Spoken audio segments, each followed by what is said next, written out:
আৰু এই আমাৰ ড্ৰামা কুইনে ফাৰ্ষ্টত ড্ৰামা কৰি ল'ব, তাৰপিছতহে ৰাতিপুৱা মানে ষ্টাৰ্ট হ'ব আৰু তাইৰ দিনটোৰ কাৰণে ষ্টাৰ্ট হ'ব আৰু হেল্ল' গাইজ, আসসালামু আলাইকুম, নমস্কাৰ, welcome to my another mini blog.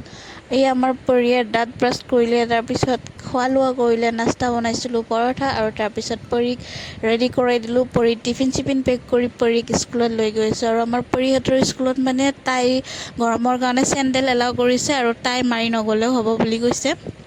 তো তাক স্কুলত থৈ আহি মই বহুতবিলাক কাপোৰ আছিলে, কাপোৰবিলাক ধুলোঁ, ৰন্ধা বঢ়া কৰিলোঁ।